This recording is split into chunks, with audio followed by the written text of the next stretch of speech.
In the last episode, we looked at how to store our unstructured data. In this episode, we'll learn how to run custom training jobs on Vertex AI.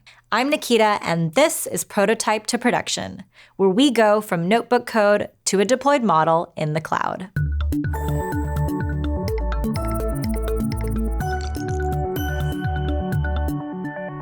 You might be wondering, why do I need a training service when I can just run model training directly in my notebook? Well, for models that take a long time to train, a notebook isn't always the most convenient option.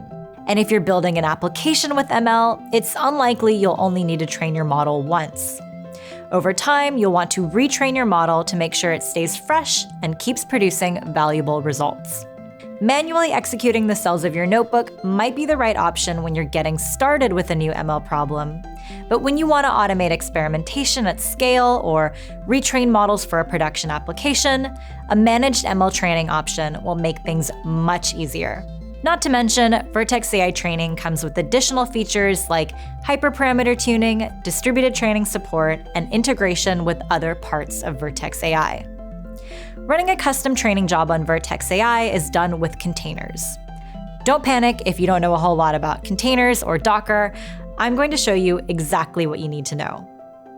Containers are packages of your application code, which in this case is our training code, together with dependencies like specific versions of libraries required to run your code. In addition to helping with dependency management, containers are able to run virtually anywhere, allowing for increased portability.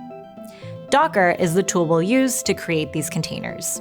Vertex AI training provides a set of pre-built containers. If one of these containers meets your needs, in other words, has all the libraries needed for your use case, you can provide your training code as a Python source distribution, and Vertex AI will manage the container for you. But if your training application requires libraries that are not included in these images, or it contains code that's not written in Python, or maybe you just want better control over the dependencies, you'll want to use a custom image, and that's what I'll show you next. Now, our flowers model only requires TensorFlow, so we can actually just use the pre-built TensorFlow image. But when it's time for you to run your own experiments, you might find yourself with a use case that's a little more complicated. Plus, knowing some basics of how to containerize code with Docker is a great skill for anyone doing machine learning. Here's a quick summary of the steps that we'll take to run our training job. First, we'll export our notebook to a Python file. Then we'll update our code so that we read the data in from cloud storage and save the model out to cloud storage. Next, we'll containerize our code with Docker. And lastly, we'll launch a custom training job. Our code is all in this notebook right here in Workbench, but we want to work with the Python file instead. We can do this conversion with the nbconvert tool from the terminal. We execute the command Jupyter nbconvert, then the name of our notebook, -- to Python, and we see that we now have a file called task.py, which is the Python file equivalent of our notebook. Recall that in the previous episode, we uploaded the flowers dataset to a bucket called Prototype to Production bucket. In our training code, we want to read in data directly from that bucket. Using the Cloud Storage Fuse tool, training jobs on Vertex AI can access data on cloud storage as files in the local file system. When you start a custom training job, the job sees a directory, \GCS, which stands for Google Cloud Storage, that contains all of your cloud storage buckets as subdirectories. Not only does this make it easy to access your data, but it also provides high throughput for large file sequential reads.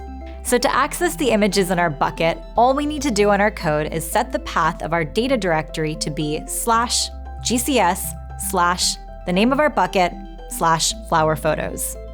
But we don't just want to read data from cloud storage. We also want to make sure our trained model is saved to cloud storage.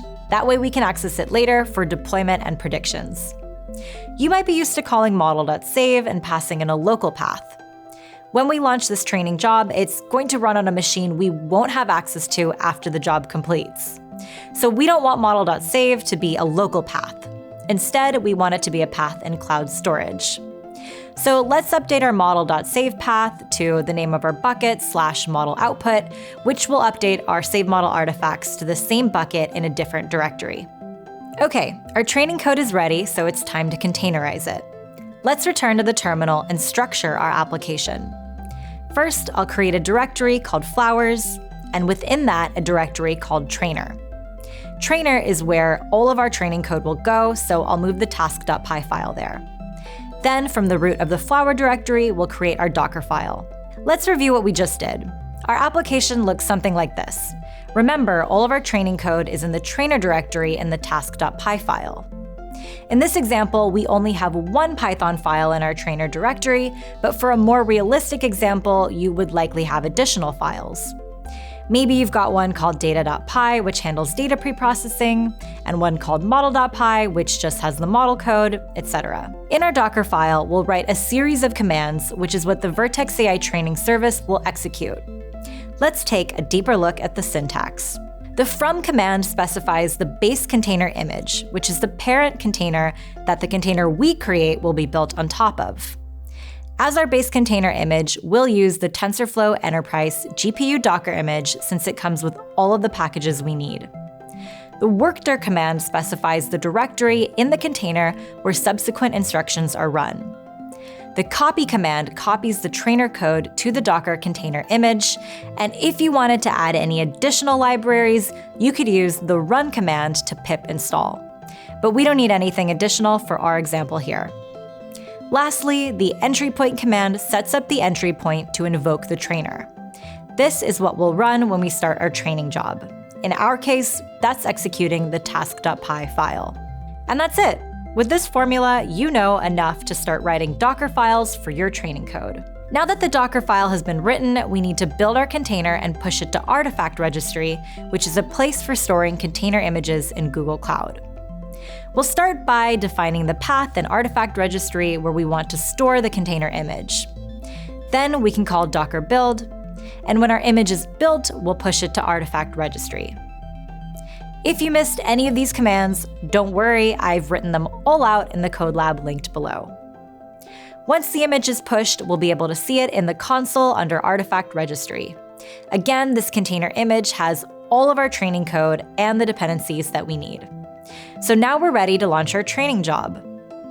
Under the training section of the console, select Create. Select Custom Training Advanced as your training method.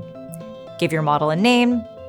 In the container settings, select Custom Container, and then we'll add the path to our container in Artifact Registry.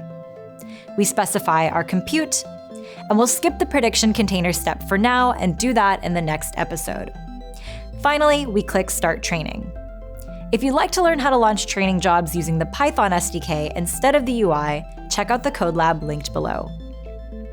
Under the Custom Jobs tab, we can track the status of our training job.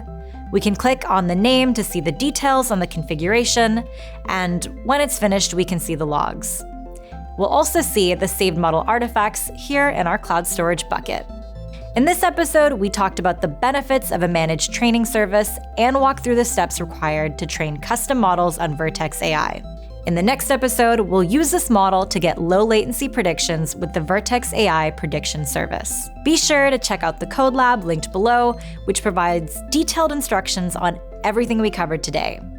And don't forget to like and subscribe for more great content, and I'll see you next time.